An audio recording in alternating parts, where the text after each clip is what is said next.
Você teria coragem de dormir 7 noites seguidas no meio de um cemitério velho, esquecido, onde até o silêncio parece gritar? E se eu te dissesse que teve um cabra safado que não só dormiu, como foi obrigado a fazer isso, depois de enganar uma viúva vendendo terra sagrada, cheia de defunto, como se fosse terreno comum? Essa história é tão absurda que parece mentira inventada na beira de fogueira. Mas no sertão, meu amigo, a vida tem dessas. O impossível é só o começo. Tudo começou num vilarejo esquecido por Deus e lembrado só pelos urubus, onde morava Zé Galindo, um tipo de homem que se deitava com a mentira e acordava com o bolso cheio. Um sujeito que não vendia só o que era dele, vendia até o que já tinha dono no além. Foi assim que ele empurrou um pedaço de terra de cemitério para Dona Mundica, uma viúva sofrida, que só queria plantar um pé de milho e criar uma galinha ou 2 para sobreviver. Só que Mundica não era qualquer uma, não. Ela tinha mais fé no coração que medo na alma. E os defuntos? Ah, esses sim não gostaram nadinha do negócio. Porque terra de cemitério não se vende, se respeita. A partir daquela venda amaldiçoada, começou uma sequência de noites malditas, onde Zé Galindo descobriu que tem coisa que o dinheiro não compra, mas a mentira paga, e com juros de alma. Agora me diga, tá pronto para ouvir uma história que vai gelar sua espinha até no calor do meio-dia? Então senta aí, cabra macho ou cabra frouxo, tanto faz, porque o que vem pela frente não perdoa ninguém. E um abraço mais que arretado para os nossos companheiros, Manuel Andrade do bairro Amapá em Duque de Caxias, Rio de Janeiro, José lá do Porto de Galinhas, Inácio de Abreu e Lima em Pernambuco e Joseilton de Itaporanga, Sergipe. Já deixa o like, se inscreve no canal Sangue no Sertão e comenta aqui de onde você está assistindo esse terrorzinho nordestino. Sangue no Sertão, aqui o couro canta, mas a história grita. Zé Galindo era daquele tipo de gente que só abria a boca para mentir ou para cuspir no chão. Nascido de mãe parteira e pai sumido, aprendeu desde cedo a se virar no grito. No vilarejo de Santa Cruz das Almas Miúdas, ele era conhecido por 2 motivos: uma lábia mais lisa que sabão de sebo e um coração mais seco que açude em junho. Tinha uns que diziam que Zé era um comerciante visionário. Outros, mais sinceros, falavam que ele era só um trambiqueiro de marca maior. Vendia galinha como se fosse peru, panela velha como se fosse ouro, e uma vez chegou até a empurrar um burro cego como cavalo de raça. Mas o que fez mesmo seu nome circular de boca em boca foi um negócio amaldiçoado que ele fechou com uma viúva e que viria a ser sua perdição. Dona Mundica, recém-viúva do finado Josias, estava atrás de um pedaço de terra para recomeçar a vida. Mulher de fé, acostumada com o sofrimento, só queria plantar seu milho, cuidar das galinhas e rezar pela alma do marido. A tristeza ainda morava nos olhos dela quando bateu na porta de Zé Galindo, que já farejava desespero como onça sente cheiro de sangue. "Terra boa, senhora?" "Tenho sim", disse ele sem piscar, mostrando um papel amarelado que jurava ser de um terreno perto da capelinha. O que Mundica não sabia, e Galindo fez questão de esconder, era que aquela terra já tinha dono. Não vivo, morto. Era parte de um cemitério desativado, esquecido, que o povo evitava até passar perto. Lugar onde enterro não tinha reza, e o silêncio era tão pesado que até as corujas mudavam de rota. Mas Galindo era esperto. Pintou o lugar como sagrado, abençoado, e ainda disse: "Os antigos falam que ali é fértil, viu? Terra que sustenta qualquer coisa, até promessa." Dona Mundica, aflita, confiou. Pagou com o que tinha: umas moedas, 2 galinhas e uma imagem de São Jorge em madeira. E foi assim que o destino começou a riscar fósforo em palha seca. Porque no sertão, quando se engana uma viúva, até os mortos se levantam. Dona Mundica não perdeu tempo. No dia seguinte, carregando um saco de milho e 2 pintinhos debaixo do braço, foi até o terreno que comprara com fé e sacrifício. Chegando lá, o sol mal tinha se levantado, mas o ar já estava pesado, como se tivesse alguma coisa observando por trás dos mandacaros. O lugar era quieto demais. Nem cigarra cantava, Nem passarinho piava. Só o farfalhar dos matos secos e um silêncio grosso, daqueles que a gente escuta com o corpo inteiro. Mas Mundica, determinada como era, rezou uma Ave Maria, espetou o chão com uma enxadinha velha e começou a limpar o terreno. Construiu um pequeno galinheiro com tábuas tortas e amarrou um pano de renda na cerca para espantar mal-olhado. Plantou um pé de milho no centro, dizendo: "Aqui vai brotar esperança, meu Josias. Tu vai ver." Só que naquela noite, quando voltou para casa, o sertão mostrou que não ia deixar barato.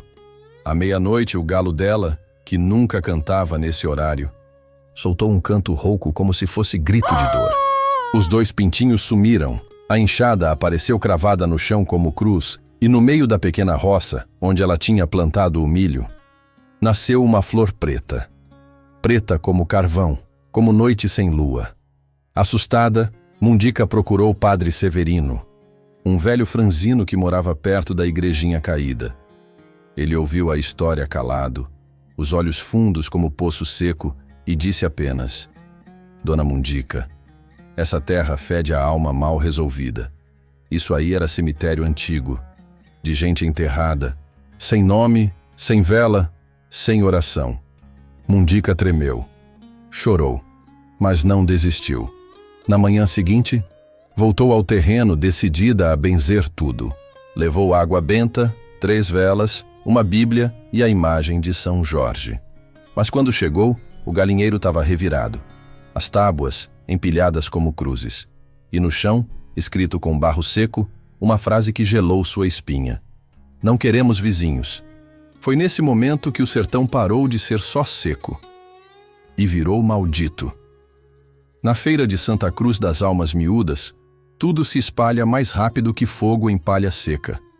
Quando os boatos de que Dona Mundica tinha comprado terra de defunto chegaram aos ouvidos do povo, o zum zum zum tomou conta das barracas. Uns riam, outros benziam o corpo. Mas o nome que todo mundo repetia era o mesmo: Zé Galindo. Naquela manhã, o cabra apareceu na feira como quem não devia nada, assobiando, com uma melancia embaixo do braço e o bigode bem aparado. Só não contava que Dona Mundica, enraivecida e de luto dobrado, já vinha com os olhos vermelhos de choro e a coragem de quem perdeu tudo. Ela atravessou a feira com o passo firme de quem já fez promessa com faca. Parou na frente dele, cuspiu no chão e gritou: "Tu me vendeu terra de cemitério, seu sem alma! Terra maldita onde até o milho chora! O que tu tem no peito é pedra ou é oco?" A feira calou. Só se ouvia o barulho da faca do açougueiro batendo na tábua. Zé Galindo fingiu surpresa, coçou a barba e respondeu com o cinismo que lhe era: "Marca, Dona Mundica, se a terra não presta é porque a senhora não rezou direito. O problema talvez não seja o terreno, mas quem pisa nele." Um murmurinho tomou conta do povo. Uns ficaram do lado da viúva. Outros, mesmo desconfiando, ainda achavam Zé esperto demais para se queimar com mentira tão suja.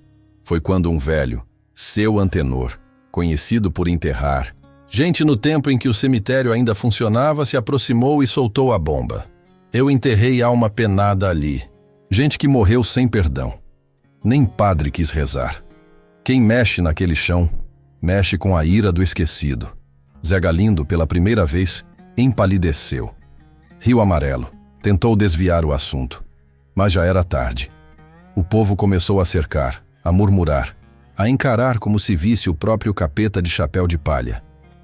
Foi aí que Mundica, sem medo nenhum, apontou o dedo. "Por Padre Inciso e meu chapéu de couro. Se não se inscrever, vai comer buchada fria. Mete o like e comenta de onde tu tá assistindo, viu? Se a terra é tão boa assim, vai lá e dorme nela uma semana. Quero ver tu ter paz deitado no colo dos teus fregueses." O povo gostou da ideia. A praça virou tribunal. E ali mesmo, entre cheiro de queijo coalho e poeira no ar, o castigo foi selado. Zé Galindo dormiria 7 noites na terra que ele mesmo vendeu. Zé Galindo nunca foi homem de negar desafio. Pelo menos não na frente dos outros.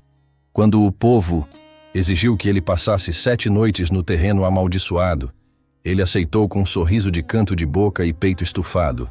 Mas por dentro, a coragem já começava a se esfarelar. Naquela tarde, ele armou uma rede entre 2 paus de cerca. Levou um lampião, um pedaço de carne seca, um punhado de farinha e uma garrafa de cachaça, que dizia ser para esquentar a noite. Mas o povo sabia. Era para tentar calar o medo. O sol se despediu tingindo o céu de vermelho. Galindo se ajeitou na rede como quem se deita em cama de prego. O lampião tremia com o vento e os grilos, que antes cantavam, sumiram de repente, como se até eles soubessem que algo estava errado. À meia-noite, tudo parou. O vento cessou, nenhum barulho, só o estalo seco de alguma madeira quebrando no escuro. Galindo virou de lado, resmungou, tentou ignorar. Mas aí veio o primeiro sussurro, fraco, arrastado, como se alguém falasse debaixo da terra. Diz quem tá aí. Ele se levantou num pulo, apontou o lampião pro nada. A chama dançava, mas não mostrava ninguém. O suor já escorria pelas costas, gelado como água de cacimba. De repente a cachaça virou sozinha, sem vento, sem mão. Só tombou, espalhando o cheiro forte pelo chão. E na terra batida, bem na frente da rede, surgiram pegadas. Pegadas fundas, como se alguém descalço tivesse acabado de sair da cova. Galindo, branco feito vela, pegou o terço que achou por acaso no bolso da calça e começou a rezar de um jeito tão torto que parecia que estava amaldiçoando ao invés de abençoar. E então, no pé da cerca, surgiu uma silhueta, pequena, encurvada. Parecia um velho, mas tinha olhos que brilhavam como brasa. Ele não falou. Só ficou parado ali, olhando. O resto da noite foi longa. Galindo não pregou os olhos, só segurou o lampião até a chama apagar. Quando o sol finalmente rompeu o breu, ele estava ali, encolhido, sujo, tremendo como criança assustada. E ainda era só a primeira noite. O sol mal clareava o céu quando Zé Galindo levantou da rede como quem escapa de um pesadelo. O rosto fundo, os olhos vermelhos, a camisa molhada de suor e medo. Mas o povo queria prova, e o orgulho dele ainda falava mais alto que o juízo. Foi até a bodega de seu Djalma, tomou um gole de pinga e contou com voz trêmula. Foi só o vento. E um sonho estranho. Vi coisa, mas nada demais. Isso é tudo invenção dessa viúva para me botar medo. O povo não engoliu. Sabia que o cabra estava se fazendo de valente. Só que no sertão, quem zomba dos mortos, uma hora aprende a calar. Namá. Segunda noite, Galindo voltou ao terreno, mas dessa vez levou vela, fumo e um facão de 10 polegadas. Acendeu um círculo com as velas e cuspiu para o lado, dizendo alto: "Quem quiser me pegar vai ter que se mostrar", mas ninguém apareceu, ao menos não como ele esperava. Passava das 11 quando começou a ouvir um batuque fraco, como palma sendo batida no fundo da terra. Tum, tum, tum, ritmado, constante. E junto, um cheiro forte de vela velha e flor murcha, o mesmo cheiro de cemitério. Então veio o canto, uma cantiga de ninar, baixinha, antiga, voz de mulher, mas com raiva na garganta. "Dorme, menino, que a cova já vem. Dorme calado, ou te leva também." Galindo se levantou num pulo, o facão na mão, mas não tinha ninguém por perto. Só que a cantiga não parava. Ficava mais alta, como se dezenas de vozes cantassem ao mesmo tempo. Voz de gente que já não respira, mas ainda tem lembrança. No meio do pavor, Galindo viu de novo a silhueta do velho encurvado. Mas dessa vez, ele não estava sozinho. Atrás dele, mais sombras, muitas. Com olhos brilhando, roupas rasgadas, rostos borrados como se o tempo tivesse lambido cada traço. Galindo caiu de joelhos. Rezou, chorou, gritou que era tudo engano, que ele não sabia da terra, que não queria mal a ninguém. Mas os mortos não responderam. Apenas sumiram quando o galo cantou, como fumaça que se desfaz no ar. Na manhã seguinte, Galindo foi encontrado dormindo no chão duro, com os dedos enfiados na terra, como se tentasse segurar o mundo para não cair no buraco. E ainda faltavam 5 noites.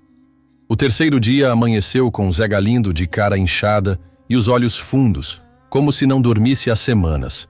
A barba crescia desajeitada e a voz já não tinha aquela firmeza de cabra valentão. A feira, que antes o temia, agora o observava com olhos de pena e um pouco de gosto. Dona Mundica passou por ele sem dizer palavra. Só lançou um olhar firme, como quem avisa. O que começou tem que terminar. Naquele dia, Galindo pensou em desistir. Procurou o padre. Depois, pensou em fugir. Mas a vergonha era maior que o medo. O sertanejo pode tudo, menos ser chamado de frouxo. À tardinha, voltou para o terreno. Desta vez, nem rede armou. Sentou no chão, de costas para o mato, com a garrafa, de pinga no colo e o facão ao lado. Nem rezou. Só ficou ali, olhando para o nada, como quem espera o pior já sabendo que vem. E veio. Pouco depois da meia-noite, o chão começou a tremer levemente, como um coração batendo embaixo da terra. E logo depois, a voz. Devolve, devolve o que não é teu. A terra rachou bem na frente dele. Uma fresta se abriu e um vento gelado subiu, como se o sertão tivesse respirado por baixo. De Du Bois, dentro do buraco, mãos começaram a surgir. Finas, ossudas, cinzentas. 1, 2, 5 mãos, todas apontando para ele. Zé Galindo gritou, caiu de costas, mas não conseguiu correr. As mãos não o tocaram. Ficaram ali, tremendo, como se quisessem puxar, mas não podiam. Ainda. Então surgiu a voz do velho de novo. A mesma figura encurvada, olhos em brasa. Mas dessa vez ele falou com clareza. 7 noites, 7 juízos. Tu roubou de quem não pode mais brigar. Agora vai pagar com a alma acordada. Galindo chorava. Feito menino. Pediu perdão. Jurou devolver o dinheiro. Devolver a terra. Devolver até o nome se fosse preciso. Mas o velho apenas apontou o dedo e disse: só se paga o que deve quando se entende o que tirou. E assim, as mãos sumiram. A fresta se fechou, e o sertão voltou ao silêncio. Galindo passou o resto da noite rezando, tremendo, de joelhos. Quando o sol raiou, ele parecia 20 anos mais velho. Mas não foi embora. Ainda restavam 4 noites. E agora, mais do que medo. Ele tinha contas para acertar. No 4º dia, Zé Galindo já não saía mais de perto do terreno. Não comia, não falava com ninguém. Só olhava para o chão, como quem escuta vozes que ninguém mais ouve. A feira, antes curiosa, já se calava ao vê-lo. E Dona Mundica, essa apenas rezava, não por pena, mas por justiça. Na 5ª noite, o vento chegou mais cedo. Trazia cheiro de vela queimada e terra molhada, mesmo sem chuva no céu. Galindo já nem tentava montar rede. Sentava no chão, braços cruzados, olhos fixos no nada. Estava quebrado por dentro. Mas o que aconteceu naquela madrugada não foi igual às outras noites. Foi mais cerimonial. Como se o inferno fizesse questão de se apresentar de paletó. Era quase 1 da manhã quando Galindo viu, ao longe, luzes acendendo devagar. Primeiramente 1, depois 2, 3, até formar uma procissão que vinha rastejando pelo mato seco. Não tinham corpo, só vultos. E as luzes? Pareciam velas flutuando. E vinham entoando um cântico baixo, arrastado, pesado como pedra em cima do peito. Aqui jaz quem não teve despedida. Aqui anda quem foi esquecido. Zé Galindo caiu de joelhos, tapou os ouvidos, gritou como criança. Mas a cantiga invadia o corpo, a alma, a lembrança. Era como se cada palavra apertasse o coração dele com dedos frios. Os vultos se aproximaram. Um deles parou na frente dele. Era uma mulher. Ou o que um dia foi. Vestido branco sujo de barro. Os olhos escuros, fundos e um lenço cobrindo a cabeça. Me chamava Benedita. Morri parindo, sem vela, sem prece. Você vendeu meu lugar de descanso, e do lado dela, outro vulto. Antônio, assassinado por dívida que nem era minha. Deitado ali, agora com galinha ciscando em cima. E mais, e mais. Todos falando, um atrás do outro, reclamando, cobrando, amaldiçoando. Galindo chorava. Pedia perdão, prometia mundos. Mas a procissão não parava. Girava ao redor dele cantando, como se fizesse um velório de alma viva. Quando o sol ameaçou nascer, os vultos se dissiparam como fumaça. Mas deixaram no chão algo que Zé nunca esqueceu. Cruzes. Pequenas cruzes feitas de osso e corda. Naquela manhã, o povo encontrou ele desmaiado no meio do terreno, abraçado numa delas como se fosse travesseiro. E ainda faltavam 3 noites. Depois da noite da procissão, Galindo não tentou esconder mais nada. Se arrastou até a igreja, ajoelhou no altar de cimento rachado e começou a confessar tudo. Não para o padre, que ali nem aparecia mais, mas para quem quisesse ouvir. Ou para os mortos, talvez. Eu sabia que era cemitério. Eu sabia, repetia ele, com a voz pastosa, entre soluços e tremores. E contou com detalhes como achou o papel de posse num cofre velho da prefeitura, como falsificou a assinatura do falecido coronel Ananias e como vendeu o terreno a preço de riso, rindo por dentro da ingenuidade da viúva. Eu ria, meu Deus. Eu ria da dor dela. E agora? É ela que dorme em paz, e eu que vivo no pesadelo. O povo ouviu calado. Alguns com raiva, outros com pena, mas ninguém falou nada. Porque no sertão, quando o trambiqueiro se ajoelha, até o vento escuta quieto. Na sexta noite, Galindo nem saiu do chão. Deitou na terra nua, com o rosto colado ao barro seco. Tinha fome, sede e febre. A boca rachada, a pele marcada por picadas e cortes que ele não sabia de onde vinham. Foi então que ouviu o som de risos. Risinhos curtos, de criança.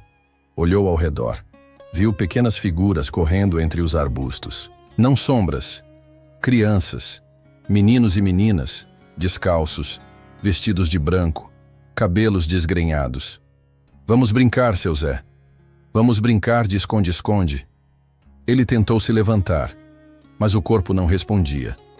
As crianças corriam, desapareciam, voltavam. Uma delas chegou perto dele, encostou a mão gelada no peito e disse: "Aqui era minha casinha, até você vender. Agora eu não tenho mais onde ficar." Galindo chorava baixo, chorava sem força. Sentia que alguma coisa dentro dele estava se partindo. Um fio se arrebentando por dentro. E então, por um instante, o silêncio se fez. Um silêncio tão profundo que o som do próprio coração parecia ofensa. E nesse vazio, surgiu a mesma voz que ouvira nas outras noites, a do velho encurvado. Amanhã é tua última chance. Não dorme. Entrega. Confessa o que tem que confessar. Ou essa terra te engole, Zé. Quando o dia amanheceu, Galindo não acordou. Foi puxado da terra pelo povo, mole, sem fala, mas vivo. E agora, faltava só uma noite. A última, a que sela o destino. O sol mal clareava quando a notícia correu.